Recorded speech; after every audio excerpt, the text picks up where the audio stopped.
Olá, paz do Senhor Jesus. Está começando o primeiro programa Geração JC de 2020, ó. Parece que foi ontem que eu estava aqui, não parece? Passou bem rapidinho. E como foram as festas aí na sua casa? Tudo em paz? Tudo tranquilinho? Graças a Deus. E, ó, já começo lhe desejando um 2020, ó, daqueles, repleto de bênçãos, de conquistas, de realizações e muito Deus na sua vida, na sua casa, na sua família. Você que está aí do outro lado da telinha, você já se inscreveu no nosso canal? Ainda não? Vamos começar esse ano assim com o pé direito? Abençoado? Então vamos embora, clica agora aqui, inscreva-se no canal, já pode ativar também o sininho, que toda vez que tiver vídeo novo aqui no canal, você vai ser notificado, você será avisado. Você também já pode dar o seu like aqui, o seu gostei, o seu joinha, para dizer se você está realmente gostando do programa. Você também pode comentar aqui embaixo, pode comentar, diga o que você achou, o que a gente pode melhorar, o que a gente nem deve mexer, porque já tá bom, ó. A gente vai ficar muito feliz em ver o seu comentário. Você também pode compartilhar com todos os seus amigos, no grupo lá da família, pode ficar à vontade, compartilha. Vamos embora compartilhar Jesus com todo mundo.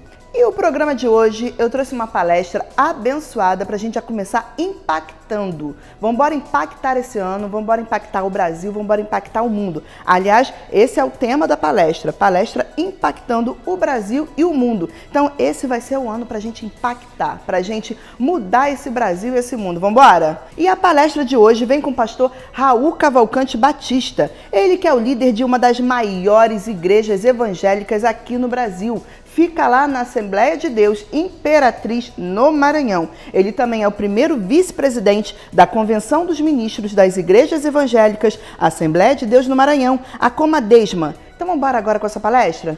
Vamos embora descobrir como é que a gente pode impactar o Brasil e o mundo. Pastor Raul, fala daí. A palavra de Deus em João capítulo 12, versículo 23, que é o texto bíblico básico do nosso impactar, ela vai dizer assim: Jesus respondeu, chegou a hora de ser glorificado o Filho. Vamos dizer juntos? Jesus lhes respondeu, chegou a hora de ser glorificado o Filho. Vamos dizer o tema? Impactar é chegada a hora. 1, 2, 3, já. Impactar é chegada a hora. Com mais força. Impactar é chegado a hora. Podeis assentar, amados. Quero mais uma vez agradecer a Deus poder estar aqui com minha esposa, irmã Ruth, acompanhado também de uma boa caravana que veio de Imperatriz, liderada pelo meu filho, pastor Romeu, pelo Paulo, e tanta gente boa que nos acompanha nessa caravana. Quero também cumprimentar o pastor Ronaldo, pastor Lelis, pastor Luaran Lins, que Deus levantou nesta geração como líderes desse grande movimento Impactar no Brasil. Que Deus abençoe todos vocês, recebam a graça de Deus para fazer esse belo trabalho. Também eu quero cumprimentar toda a juventude, todas as representações que vieram dos mais diversos estados do Brasil. Que Deus abençoe cada um de vocês. Cumprimentar também os pastores que estão aqui, pastor lá de Rondônia, de Porto Velho. Que Deus te abençoe, meu amado. E Deus abençoe cada um de vocês, nosso líder do trabalho essa tarde, Frederico. Meus amados, esse tempo, pleno século 21, Deus levantou essa geração, a nossa geração, para fazer a diferença, para impactar o Brasil e o mundo. E saiba que Deus chamou você para essa grande missão, entregou essa missão. Lá em João 15:16 diz: não foste vós que escolhestes a mim, foi eu que escolhi você, para que vocês vá, produza fruto e o vosso fruto permaneça. Você está aqui para cumprir essa grande missão. Assim como muitos, ao longo da história bíblica, vamos ver pessoas que Deus levantou para impactar a sua geração Você foi levantado para isto. Mas eu creio que, para quem tem a visão do mundo, a visão do Brasil e do mundo, para cumprir a missão, eu entendo que a primeira coisa que o jovem, ou que o cidadão, a cidadã precisa ter, é convicção da salvação. Porque nós não podemos dar o que nós não temos. Precisa ter convicção. Eu me lembro de uma história que li há muitos anos, de um pastor passando por uma igreja, num domingo na escola bíblica, e foi-lhe dada a oportunidade de ministrar. E ele então pregava sobre a salvação para aquela igreja. Ao concluir aquele trabalho, uma senhora lhe procurou e disse: pastor, eu congrego nesta igreja há 40 anos.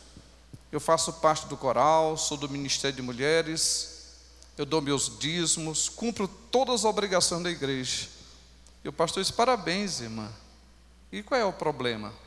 O problema é que até hoje eu não tenho convicção da minha salvação. 40 anos na igreja e não tinha certeza da vida eterna. E aquele pastor disse: irmã, deixa eu lhe fazer uma pergunta. Se descesse um anjo do céu e falasse para a senhora assim: filha, os teus pecados estão perdoados, a senhora acreditaria? Claro, pastor. Então eu quero dizer, minha irmã, uma triste notícia: o anjo não virá. Porém, o próprio Salvador, ele veio.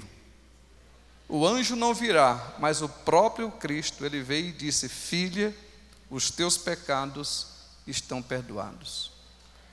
O que você precisa agora é crer nessas palavras, tomar posse dela, porque aquele que crê tem a vida eterna. A nossa juventude precisa ter essa convicção, porque se você vê os personagens da Bíblia, como José, Davi, Moisés, qualquer outro, passaram por duras provas. Como José foi para uma terra longínqua, longe dos seus familiares, e naquela época ele não tinha uma Bíblia, não tinha uma harpa, não tinha uma igreja, não tinha um pastor, ele não tinha nada. E jovem, aos 17 anos de idade, ser traído pelos seus irmãos, levado para uma terra longínqua, e lá, depois de estar na casa de Potifar, foi levado para o presídio, como diz no nosso linguajar, para mofar na cadeia, sem ter nenhuma expectativa de sair de lá, sem ter um defensor, sem ter um parente. Mas aquele jovem, ele tinha uma convicção no seu Deus. Aleluia. Ele sabia em quem tinha crido, e apenas ele tinha ouvido falar, através das histórias dos seus pais, seus parentes, ele sabia quem era o Senhor. E nós hoje, com Bíblia, de muitas versões da Bíblia, muita harpa, muitos louvores, igreja bem perto da nossa casa, rádio, televisão pregando todo dia. Um dos maiores problemas que nós passamos é falta de convicção da salvação da alma. Por isso, passamos a ser um gigante adormecido. O profeta, o grande líder, o rei Davi, lá no Salmo 51, ele diz assim no versículo 12, versículo 13, ele diz assim, depois de ter tido uma experiência de falhar, de pecar, ele disse: dá-me, ó Deus, torna a dar-me a alegria da tua salvação, então, e me sustenta também com espírito voluntário, então ensinarei os transgressores o teu caminho, e os pecadores a ti se converterão, louvado seja o nome do Senhor. Quando se tem a convicção, quando do coração do homem brota como rio, essa convicção, essa certeza, essa fé, que não acaba jamais em nenhuma circunstância, de que Cristo habita nele, que ele tem a vida eterna, então ele está pronto para enfrentar o desafio e impactar a sua geração, porque nada vai fazer ele mudar o rumo, mudar o objetivo, e ele nunca cederá às tentações da vida para se render a Baal. Ele estará sempre de pé, custe o que custar, aconteça o que acontecer. Ele pode ir para as universidades e sairá crente de lá. ele pode arrumar o melhor emprego que for lhe dado, ele continuará crente. Aonde quer que ele vá, ele certamente glorificará o nome do Senhor dos Exércitos. Bendito é o nome do Senhor. Eu aceitei Jesus aos 7 anos de idade e fui jovem na minha igreja. Depois me casei, e depois de casado, eu creio que 6 anos, 7 anos depois de casado, eu era pregador, professor da escola, pregava muito naquela época, na nossa juventude. Mas uma coisa em mim era muito forte. Eu chorava por dentro, porque eu não tinha essa certeza da vida eterna. Quantas vezes eu estava orando e chorando: Senhor, alguma coisa, me revela alguma coisa, me diz alguma coisa. E nada me era dito. Eu me lembro que no ano de 80, um dia, eu já estava na minha casa, e entrei para o meu quarto, fechei a porta, e ali abri a Bíblia e comecei a ler a palavra de Deus, mas eu procurei os versículos que falavam sobre pecado. Acho que tudo quanto é versículo falava sobre pecado, eu comecei a ler, e comecei a anotar todas as minhas falhas. Eu tava um papel, eu pegava um lápis e comecei a anotar meus erros, aquele que me trazia angústia, eu fui anotando, e eu fui lendo o texto. Quando terminou tudo aquilo, então me deparei com um versículo que ficou gravado na minha memória, e creio que ficará toda a minha vida. 1 João capítulo 1, versículo 9. Se confessares os teus pecados, Deus é fiel e justo para perdoar os pecados e purificar de toda injustiça. Quando eu comecei a falar com Deus toda a minha vida, eu abri meu coração e comecei a confessar meus pecados. E eu fiz o que está aí registrado em 1 Coríntios capítulo 11, aquele texto bíblico do 23 a 34, que a gente lê sempre nas Santas Ceias, quando o Espírito de Deus fala, através do apóstolo Paulo conosco, para dizer que devemos estabelecer um tribunal em nossa vida. Todos nós temos que estabelecer um tribunal, quer dizer, julgar a si mesmo. Naquele momento eu estava fazendo isso.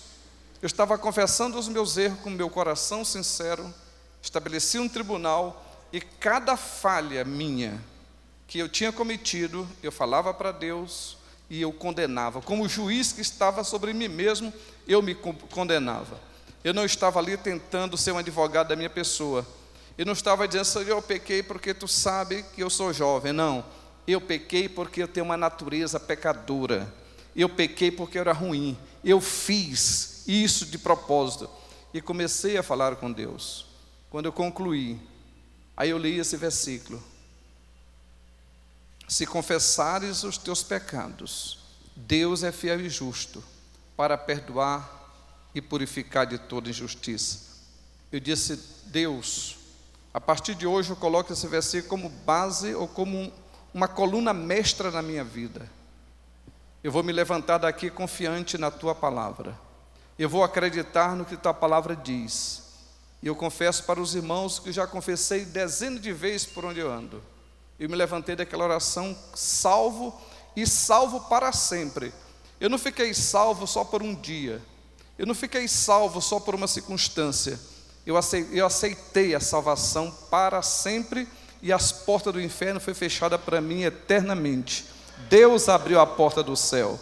Nunca mais. Eu já tenho dezenas de anos, não sei quantos anos já está, 30 e alguns anos. Já pequei mais de 1 milhão de vezes, se eu fosse anotar. Mas eu digo para vocês, nunca mais eu tive dúvida da minha salvação.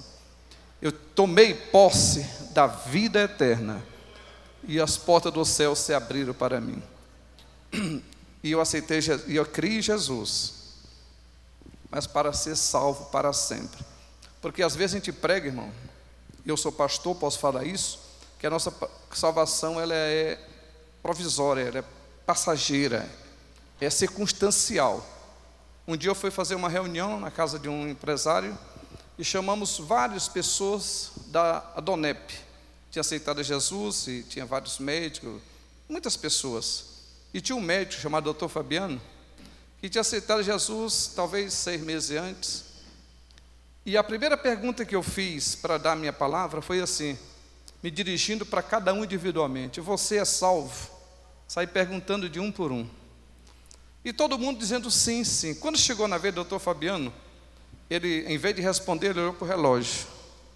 Ele olhava para mim, olhava para o relógio. Aí ele disse, sim, eu sou salvo. E eu disse, por que você está olhando para o relógio? Não, porque eu estou fazendo o cálculo. Eu saí de casa tem meia hora. Eu fiz um pedido de perdão a Deus. Dali para cá eu pensei, ainda não pequei. Então eu estou salvo. E eu disse, doutor, deixa eu lhe fazer uma pergunta. Você acha que o sangue de Jesus Cristo é uma brincadeira? Se por quê? Não, você acha que a morte de Cristo foi uma brincadeira? Porque você está considerando assim, se eu falhei, eu estou salvo. Se eu não falhei, então eu estou salvo. Não é assim? Mas não é assim que é a nossa doutrina? Eu digo, pode ser, mas não é assim a doutrina de Cristo e da Bíblia. Salvação significa, como disse Jesus para Nicodemos, é necessário o quê? É nascer. E eu disse, você acha? Você nasceu da sua mãe, aí você fez uma coisa boa, você é filho. Daqui a pouco você fez uma coisa errada, você não é mais filho. Aí daqui a pouco você fez coisa boa, é filho de novo. Daqui a pouco não é de novo. É assim? Não. Pois nosso Deus, Ele trata nós como filhos. Ele está falando de nascer. Tem crente que nunca nasceu. Como eu falei da história dessa mulher, há 40 anos, nunca tinha nascido de novo. Mas quem nasceu de novo tem a vida eterna. Mas se pecar, um dia desse alguém... Eu tive uma experiência pessoal, a minha experiência. Eu estava com minha esposa, isso talvez uns 12, 15 anos atrás, eu já era pastor da Igreja Imperatriz, e um dia eu estava com ela, e nós começamos a compartilhar a vida, nossas experiências. E eu detectei uma falha minha, e ela detectou uma falha dela. E disse assim, eu já lutei para tentar resolver esse problema, e nós não conseguimos. Eu disse, então vamos fazer uma campanha, nós dois, de oração e jejum. 10 dias de oração, todas as manhãs.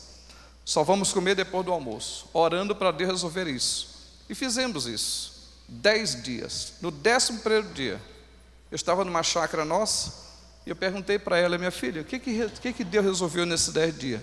Ela ficou assim, nada. E eu disse, para ser sincero comigo também, nada. E eu fiquei chateado, como é que eu oro para Deus resolver um problema e Ele não resolve? Tudo bem, terminou aquela conversa, eu fui fazer uma caminhada, sozinho, e nessa caminhada eu comecei a andar, e como todo crente, começa a orar, daqui a pouco fui falando em línguas, orando e falando em língua, quando o Espírito Santo entra em ação, e ele disse assim para mim, aonde é que está na Bíblia um versículo que manda você olhar para o pecado? Eu rapidamente cacei na minha mente e disse, não achei. Ele disse, é porque não tem. Mas tem um, em Hebreus capítulo 12, olhando para Jesus. Aleluia. Aí eu disse, sim, Senhor. Ele disse, a vida cristã é uma caminhada em direção a Cristo. Olhe para Ele, nunca tire o olhar dEle. Vá nessa direção. Você pode cair 7 vezes, conforme diz lá em Provérbios. 7 vezes você pode cair. Mas não fica deitado nenhuma vez. Caia, arrependa, levante e continue andando. Caia de novo, torna a levantar, se arrependa e continue andando para frente, você chegará lá. Passaram mais ou menos 2 meses, eu vinha de uma congregação, vinha sozinho dirigindo o carro, descendo pelo viaduto, vinha orando e falando em línguas. Quando de momento o Espírito Santo me diz assim, tu se lembra de uma vez que tu passou aqui nesse mesmo lugar, e tu foi pedindo que eu te perdoasse, que eu mudasse a história, que eu tirasse um mal que estava em ti? Eu digo, sim, me lembro desse assunto. E agora? Senhor, nem me lembro mais disso, para mim isso não existe. Diz, sabe por que não existe? Porque eu tirei. Toda mudança do homem é feita por mim, e é de dentro para fora, sou eu que faço a transformação. E eu disse, meu Deus, e esse erro que eu tenho hoje? Eu tenho até o dia de Cristo para te levar à perfeição. Aleluia. O que você não pode é tirar o olhar de Jesus. Deus não está trabalhando com anjos, está trabalhando com homens, pecadores e falhos. Deus me deu muita experiência nessa área. Deixa eu contar só mais uma. Essa já como pastor, também como pastor. Um dia eu estava na casa da minha filha com minha esposa. Isso era mais ou menos 9 para 10 da noite. Quando chegou 3 moças da nossa congregação em Jerusalém e disse: pastor, eu andava atrás do senhor. Para quê? É porque tem um missionário que está ali com um rapaz endemoniado, e ele já está orando e expulsando esse demônio desde 7 horas da noite, e o demônio diz que não sai, não tem quem tire ele. Então eu saí atrás do senhor, porque não tem outra pessoa para o senhor ir lá. E eu quero que você vá lá urgente, porque o problema está sério. Quando eu disse isso, eu disse assim para aquelas 3 moças: você veio atrás de mim para isso? E foi. Pois olha, eu não vou não. Pastor, tem que ir. Eu digo: não, eu não sei, porque eu não sei brigar com o demônio, eu não vejo ele. É difícil me lutar com uma pessoa com quem eu vejo eu não consigo lutar, imagina com quem eu não vejo. Disse: pastor, e agora? Não, eu vou pedir uma pessoa que vá. Mas vou pedir uma pessoa que sabe resolver isso. Ele disse: quem é? Eu digo: Jesus. Aí ela foi desanimada. Eu disse, eu chamei minha esposa, aí nós estamos nós 5. Eu disse assim: a Bíblia diz, em Mateus capítulo 18, versículo 19: se 2 pessoas na terra concordarem sobre qualquer coisa aqui na terra, isso será feito pelo Pai. No versículo 20: porque onde estiver 2 ou 3 pessoas em torno do seu nome, ali eu estou no meio. Eu disse: e a palavra diz isso. Então vamos juntar nós 5 e vamos orar. E vamos pedir que ele vá. Não é eu que vou, é ele que vai. Ela concordou, você sabe, daquele jeito, sem querer muito, mas concordou. Nós demos as mãos, e eu comecei a orar, e disse: Senhor, tem um rapaz endemoniado aí, e o demônio está lá e diz que não sai. Eu não tenho força. Agora eu quero te pedir, Senhor, que tu vá lá e resolva isso. Aí fiz na oração, expliquei, terminou a oração, eu disse para aquelas 3 moças: volte lá, diga para aquele missionário, diz assim para ele: o pastor Raul mandou dizer para você colocar a mão mais uma vez, e você apenas coloca a mão e diga: em nome de Jesus, demônio saia. Apenas isto. E a moça foi. Quando chegou lá, do jeitinho que eu disse, ela fez, e o Senhor honrou, que na hora que colocou a mão, libertou. Mas eu, quando cheguei em casa, que eu fui orar, minhas pernas tremeram. Eu comecei a ficar aquele jeito, né? Depois do susto, e comecei a orar e dizer: Senhor, como é que tu chama um homem como eu para ser pastor de uma igreja tão grande quanto essa? Eu tenho medo. Eu não fui lá, Senhor. Sabe por quê? Porque eu estava com medo mesmo. Eu estava muito correndo com medo. Tu sabe que eu sou mole. Quem tu não chamou, tem tanta gente aí, Senhor, que anda correndo atrás de demônio. Tu podia chamar ele para ser pastor, chama logo eu. Sabe o que o Espírito Santo me disse? Se quando eu te chamei, eu te conhecia quem tu eras. E o meu poder se aperfeiçoa é na fraqueza do homem. Aí eu disse: ah, Senhor, então assim é bom ser pastor. Eu disse: é bom, quando se está obedecendo o meu chamado. Então, meus amados, a gente não tem que se preocupar nem com o que vai falar, não tem que se preocupar com o que você vai fazer. Você tem que se preocupar apenas com uma coisa: saber que Cristo habita em você. Tuas fraquezas, tuas limitações, não é isso que você tem que estar preocupado com isso. Porque eu sou de uma geração de pastores e de igreja que o que mais nós pregava em nossas igrejas, o que mais nós prega é santificação. E falta botar o povo ficar doido para ser santo. Eu sou dessa geração que mais faz o povo ficar doido da cabeça para ficar santo. Se não ficar, é uma luta interna. Mas um dia eu estava falando com o Senhor: Senhor, eu não sei o que faço, porque eu já sou pastor, já tenho cabelos brancos e ainda tenho erros que, meu Deus, como é que eu ainda erro? Eu não consigo ser um pastor como eu queria ser. Mas sabe quando o Senhor começou a me ensinar? Ele me dizia assim, conforme está escrito em 1 Coríntios capítulo 1, versículo 29 e 30. Sabe o que Deus considera como santificação? Cristo. A única coisa que Ele quer ver você é Cristo. A tua vida, você pode ter a melhor vida do homem, o crente melhor da Bíblia, do Novo Testamento, chama-se fariseu. Não tem nenhum, eu creio que é aqui, mesmo no meio de pastores, não tem nenhum pastor melhor que aquele fariseu. E aquele fariseu, irmão, jejuava 2 vezes por semana, dava dízimo de tudo, é o homem mais correto que tinha. Mas ele entrou para orar, e quando saiu de lá, não foi justificado, ele não conseguiu impactar ninguém. Sabe por quê? As nossas obras de justiça, as nossas obras boas, são consideradas aos olhos de Deus, sabe o que, amados? Trapos de imundícia. Toda a natureza do homem, Romanos capítulo 8, não pode agradar a Deus por mais que se esforce. Tudo que o homem tentar fazer da sua natureza, por mais que se esforce, isso não agrada a Deus. Aí você diz, e o que eu vou fazer então? Se nós entendermos que Deus só nos deu um presente, Deus deu para nós um presente, um só. João 3,16. Porque Deus amou o mundo de tal maneira que Ele deu o quê? Unicamente seu Filho, Jesus. Esse é o presente do amor. É isso que Ele quer que você tenha. Ele não quer saber de outra coisa. Quando você morrer, que chegar na eternidade, o que Deus vai querer saber é: você tem o que te dei? Você tem Cristo ou não? Se você tem Cristo, tem a vida. Não tem Cristo, não tem nada. Não importa o que fez, pode ser o melhor dizimista, o maior pregador, o maior cantor, o melhor pastor, pode ser melhor tudo no mundo. Tem Cristo ou não? Se tem, tem vida eterna. Se não tem, não adiantou nem ter nascido nesta terra. A palavra é muito forte, e é por isso que eu quero dizer para os irmãos: quer impactar a sua geração? Primeiro você tem que ter convicção de Cristo. Eu tenho Cristo. Qual é a razão do teu viver? Cristo. Qual é a tua santificação? Cristo. Está escrito na Bíblia. Cristo é a santificação, Ele é a justiça, Ele é a redenção, Ele é a sabedoria.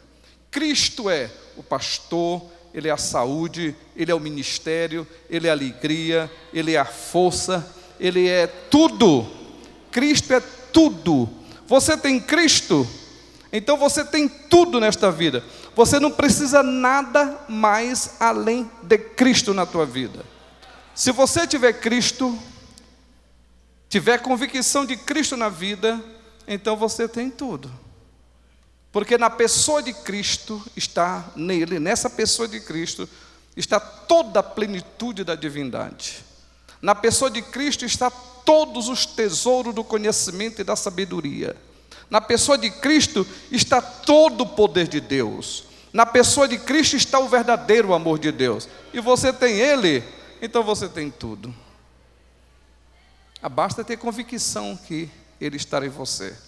Então você, as tuas fraquezas, as tuas limitações, a tua juventude, essas coisas, o Espírito de Deus que habita em ti, Ele vai transformando você. Ele vai mudando você a ser, conforme Efésios 4, versículo 11 a 13. Você vai ser transformado pelo Espírito Santo lentamente até chegar à estatura do varão perfeito. Porque quando se tem o Espírito de Deus, amados, sabe o que acontece? Romanos capítulo 8. Aquele que tem o Espírito de Deus, que nasceu do Espírito, ele só tem uma tendência, ele só tem uma inclinação, ele só tem uma vontade. Sabe o que é? Fazer a vontade do Pai. Ele só quer as coisas de Deus, só tem prazer nas coisas de Deus. Quando você vê um jovem, vê um crente, pode ser um pastor, que o prazer dele só está na riqueza, só está no aplauso, só está na vaidade, só está nas coisas materiais, sabe por quê? Porque nunca nasceu de novo. Porque, segundo Coríntios 5,17 diz: assim é aqueles que estão em Cristo, nova criatura é.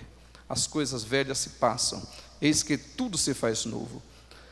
Quando se tem a natureza de Deus, você pode até pecar, como disse o apóstolo João, pode até pecar, mas é pecando e se arrependendo. Você repugna até a carne, até a roupa manchada pela carne.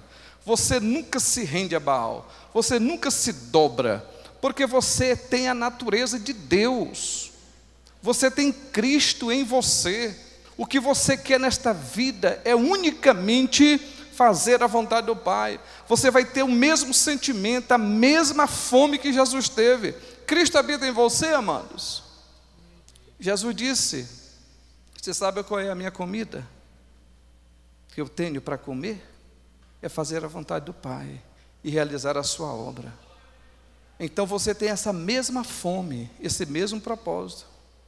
Às vezes a gente olha assim, a gente como pastor fica olhando para o rebanho e fica preocupado porque fulano está se vestindo igual ao mundo, o outro corta o cabelo igual ao mundo, o outro está se prostituindo. A gente tem que ter misericórdia deles, sim. Mas você sabe, a gente sabe, que pelo fruto se conhece o quê? Pelo fruto se conhece o quê? A árvore. Ninguém engana ninguém. Ou você nasceu de novo para ter a natureza de Deus, ter Cristo em você, ou você é apenas carnal e nunca nasceu de novo.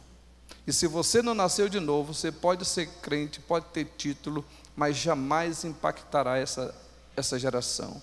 Essa geração está precisando ser impactada por pessoas que têm convicção, pessoa que se assenta com o outro no ônibus, que vai trabalhar com ele, que vai estudar no colégio, e ali a vida dele é tão impactante, de forma que ele influenciará positivamente a pessoa que chegou perto dele, porque ele tem a palavra de Deus. Ele não precisa de títulos, ele não precisa mostrar nada, ele apenas transmitirá a luz de Cristo que habita nele. Meus amados, nós temos, como disse o pastor que me antecedeu, toda a tecnologia está nas suas mãos. Acho que quase todo mundo assistiu aquele filme Deus Está Morto, nós íamos assistindo no ônibus. Achei interessante quando ele diz assim, aqui deve ter, na reunião lá, devia ter umas 10 mil pessoas. Eu quero que dentro de 1 minuto, todo mundo pegue o seu celular e mande uma mensagem dizendo para o seu amigo, Deus não está morto. Mande aí para 10, para 20 pessoas, todo mundo para os seus amigos. Nós alcançaremos 1 milhão rapidamente, só aqui dentro. Porque a tecnologia está na nossa mão. Mas acontece que você tem tecnologia na mão, celular está na mão, os amigos estão na mão, mas você é incapaz de convidá-lo para o culto, é incapaz de influenciar. Sabe por quê? Torna a dar-me a alegria da tua salvação, então ensinarei os transgressores o teu caminho.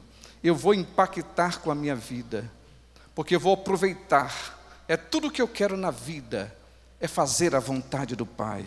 Foi isso que Jesus disse, eu estou aqui com um único propósito, fazer a vontade do meu Pai.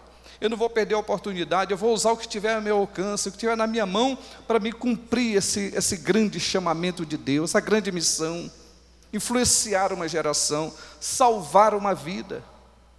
Às vezes você chega na igreja, vamos falar na igreja, vamos falar nós mesmos aqui.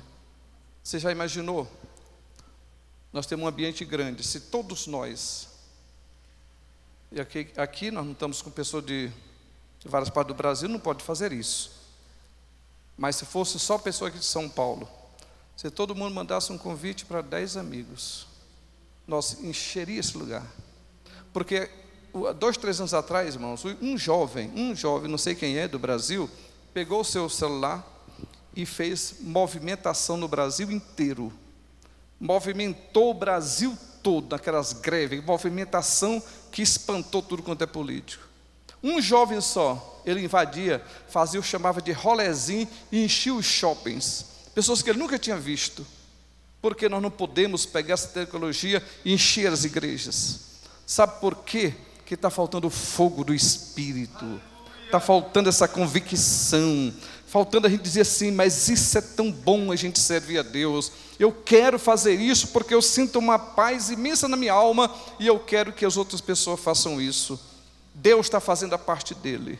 Ele colocou você nas universidades, colocou nos colégios, colocou também nos empregos, colocou no poder público. Ele está colocando a igreja em todos os lugares. Se você vai no deputado, nós temos aí uma bancada de 80 deputados. Você vai nos senadores também. Você vai nos prefeitos, vereadores. Você vai nas empresas, vai nos órgãos públicos. Você vai nos hospitais. Aonde você for, está cheio de crentes. Sabe para quê? Como o sal da terra, para impactar a nação. Mas o que estamos fazendo? Estamos com vergonha. Nós estamos calados. Nós estamos faltando essa alegria de Deus, que queima o coração do homem, que impacta o próprio homem, para que ele possa queimar essa nação com o poder do Evangelho, o poder de Deus. Meus amados, que todos nós possamos sair desse impactar, dizendo como Paulo disse em Gálatas 2:20, já estou crucificado com Cristo, mas eu vivo, não eu, mas é Cristo que vive em mim. E a vida que agora eu vivo nessa carne, vivo-a pela fé do Filho de Deus, o qual me amou e a si mesmo entregou por mim. Que Cristo venha habitar em mim. Eu vou finalizar dizendo para os irmãos, e depois dessa palavra eu queria, não sei se o tempo dá, mas acho que vai dar, porque eu estou terminando um pouquinho antes. Pediu o... Como é o nome do cantor lá? O rapaz que vai cantar, como é o nome dele? Vinícius, o Vinícius, ele deve estar aí. Vinícius, prepara o CD para cantar logo após essa palavra. Eu quero que você cante louvando ao Senhor. Meus amados, lembre de uma coisa, eu vou finalizar com isso.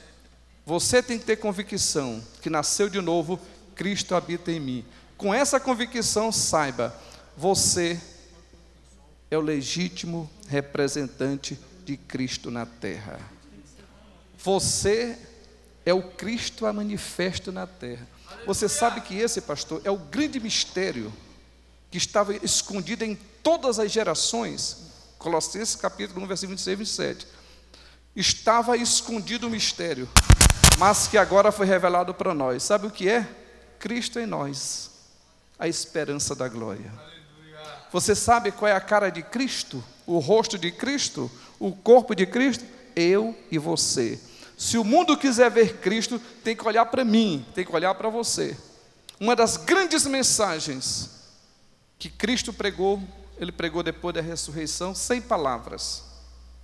Observe bem, quando Jesus ressuscitou, lá no jardim de Getsêmani, quando Maria e aquelas mulheres foram ao sepulcro, de momento, Maria chorosa, porque o corpo não estava mais no túmulo. Ela vê uma movimentação atrás, ela olha e contempla um homem chamado, a Bíblia chama, o jardineiro. Estava um homem jardineiro. Quando ela olhou, ela visualizou o jardineiro. Significa que ele estava vestido com roupa de jardineiro. Significa dizer que ele tinha todas as características de um jardineiro. E ela disse, és jardineiro, tu trabalha aqui. Tu sabe onde puseram meu Senhor? Aí Jesus fala assim, Maria. Quando Jesus falou, ela o conheceu pela sua voz. Aleluia. E ali se dobrou os seus joelhos. Disse, não toques em mim. 2 discípulos a caminho de Emaús. Eles iam caminhando para Emaús. De momento entra um viajante. Certamente um moço, quem sabe com a mala, quem sabe com uma bolsa, com as características de um viajante. E acompanha eles. E entra na história e começa a conversar. Quando chega na casa, onde aqueles moços iam pernoitar, pediram para aquele desconhecido ficar, ele ficou. Na hora que ele senta na mesa, foram comer o pão, Jesus pegou o pão e partiu. Quando ele foi partir o pão, eles reconheceram pelo gesto, pela ação dele, que era Jesus, e ali Jesus desapareceu do meio deles. O Senhor está dizendo uma lição para nós. Primeiro, o rosto dele não é daquele judeu que morreu. O rosto dele é o meu rosto, é o teu rosto. A profissão dele é a minha profissão, é a tua profissão. Ele é uma pessoa, ele é nós. Agora, o mundo vai conhecer através de 2 coisas. Quando você falar, quando você agir. Quando as pessoas chegar para você, que você falar, as pessoas vão perceber que é Cristo que habita em você. Quando você tiver nas suas ações, a sua maneira de ser, o seu trabalhar, o seu vestir, o seu trabalhar, a forma como você se relaciona, as pessoas que vê você dessa forma, pelas suas ações, vão perceber que não é você, é Cristo que habita em ti. Portanto, lembre, as tuas palavras e as tuas ações vão denunciar quem você de fato é. As pessoas veem apenas esse homem mortal, mas acontece que em mim há uma glória que vai ser revelada não agora, vai ser revelada depois. Colossenses capítulo 3, versículo 4. Quando Cristo se manifestar, nós nos manifestaremos com Ele em glória. Naquele dia, nós vamos então resplandecer essa glória, que o mundo olha para nós, pode até chamar de Zé Povinho, não tem problema, mas há uma glória, porque Cristo habita em nós. Mas o mundo, nesse momento, para ser impactado, quando falar com você, a ver a pessoa vai andar, um dia desse, um rapaz lá em Imperatriz, pastor, aí um dia uma outra pessoa viajou com ele 250 quilômetros, foram e voltaram. Aí passaram uma semana, uns 15 dias, um mês, eu falava com aquele moço, que viajou com aquele pastor, e disse assim para mim: pastor, aquele pastor fulano tal não é crente não. Eu digo: não é crente por quê? Não, eu fui daqui para lá, do Gatal, era Marabá que ele foi, 250 quilômetros. Eu fui com ele e voltei. Ele só falou de mulheres, de futebol, de política. Ele nunca me falou uma coisa de Deus. Ele não é crente não. Porque as palavras deles, você conversa com a pessoa, e a pessoa não tem Deus. Porque o crente, irmão, toda vez que tocar nele, ele manifestará Cristo. A palavra brotará da nossa boca. Você pode falar tudo o que você quiser, toda brincadeira, você pode viver normal, mas as suas palavras vai dizer que Cristo habita em você. A pessoa convive com o outro, está convivendo, aí passa um mês, 2, 3, aí um dia aparece uma conversa: aí tu era crente, é? Essa pessoa está impactando o quê, irmãos? Um dia desse, um rapaz da nossa igreja, nascido no Evangelho, nascido e criado. Aí um dia, numa terça-feira, eu preguei sobre Salmo 103, dizendo assim: bendiz, ó minha alma, o Senhor, e tudo que em mim bendiga o seu santo nome. Chamando a atenção de todos para ter cuidado com a roupa, para ter cuidado com a forma de vida, porque nós temos uma responsabilidade de glorificar Deus através do nosso corpo. Quando foi no outro dia, ele chegou lá no meu gabinete e disse: pastor, você sabe, eu sou dessa igreja, hoje ele está fazendo faculdade, está não sei o quê. Aí disse assim: pastor, eu vim falar para o senhor que essa mensagem que você pregou está antiquada, pastor. Ninguém quer saber disso não. É mesmo? É. Isso aí, pastor. Ninguém obedece mais essas coisas não. Eu digo: meu irmão, se vai obedecer ou não, isso não me interessa. Eu tenho que ter a obrigação de falar todo o conselho de Deus, eu tenho que passar para a igreja. Quem vai decidir é o povo, não sou eu. Eu tenho que decidir pela minha vida. Ele foi e disse assim: pastor, você conhece a mulher fulana de tal, da igreja fulana de tal, de outra denominação? Conheço. Fala em línguas, é uma mulher guerreira, mas ela usa a roupinha daquele jeito, né? O corpo quase desnudo, cabelo cortado igual homem, toda pintada. Você acha que ela é salva ou não? Aí quando ele disse, eu orei rapidamente, o Espírito Santo me deu uma palavra de sabedoria, porque esse rapaz está me apertando demais aí. Quando ele disse isso, eu rapidamente pedi isso na mente. Quando eu abri a boca, o Espírito Santo me deu a palavra e disse assim: meu jovem, você conhece a Bíblia? Eu queria lhe perguntar, você conhece aquela história que Jesus disse que não se acende uma candeia? Ninguém bota uma candeia, acende ela e bota debaixo da mesa. Pega a candeia e bota no velador, para que ela brilhe. E as obras glorificam o Pai que está no céu. Tu sabe dessa história? Sei. Olha, aquela mulher que você falou eu também conheço. Mas eu não posso julgar ninguém se fulano é salvo ou não. Porque o Espírito de Deus, em Romanos 8,16, diz que eu posso saber só de mim. O Espírito de Deus comunica com o meu espírito para dizer que eu sou filho de Deus. Os outros eu acho que é. Mas eu vou te dizer uma coisa. Aquela mulher pode ser uma salva, não vou dizer que ela não é. Eu não faço esse julgamento. Mas ela é uma luz, uma candeia que foi acesa e colocada debaixo da mesa. Não brilha em lugar nenhum.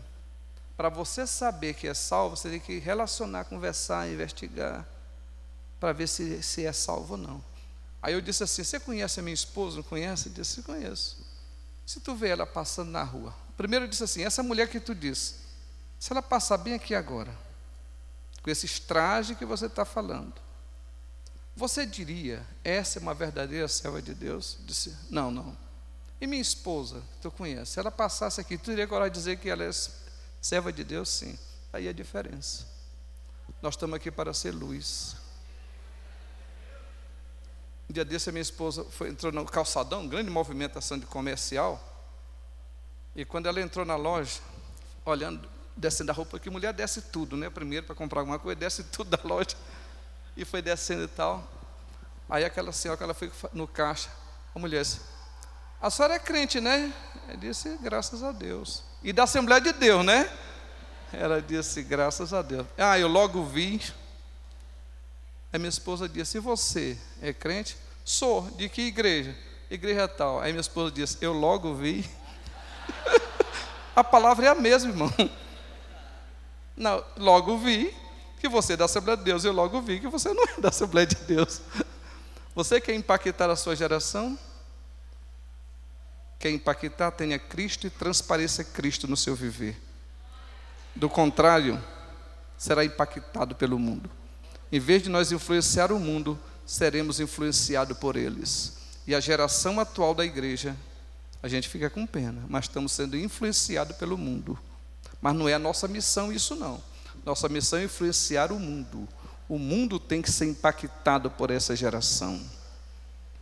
Nós temos que dar o padrão para esse mundo, para dizer o que é certo, o que é errado. Nós temos que dizer para o mundo, quem tem Cristo vive a melhor vida. Porque nós temos uma esperança, não apenas desta vida, nós temos a vida eterna. Essa vida aqui para nós só tem uma razão, sabe qual é? Cristo. Você vai vestir uma roupa? Cristo. Vai trabalhar? Cristo. Vai ganhar dinheiro? Cristo. Só existe uma razão para nós, Cristo e nada mais. 1 Coríntios 10, 31. Até comer ou beber, ou qualquer coisa, faça isso para a glória de Deus.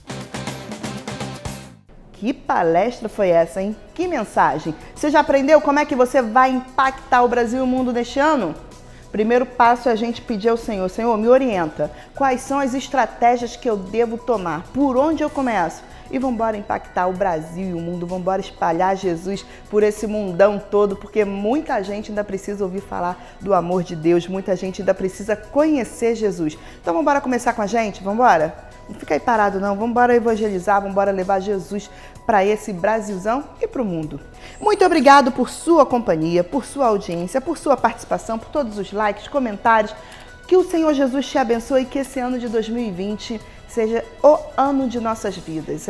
Cheio de transformações, cheio de mudanças, cheio de conquistas, mas claro, com Jesus em todas as áreas de nossas vidas. Que Ele seja o nosso primeiro pensamento ao levantar e o nosso último pensamento ao deitar. Que seja Jesus, que Ele esteja transformando a sua vida em 2020. Então, um beijo grande para você. Te encontro aqui na outra sexta-feira com um programa especialíssimo para edificar a sua vida. Beijo grande, fique na paz. Tchau, tchau.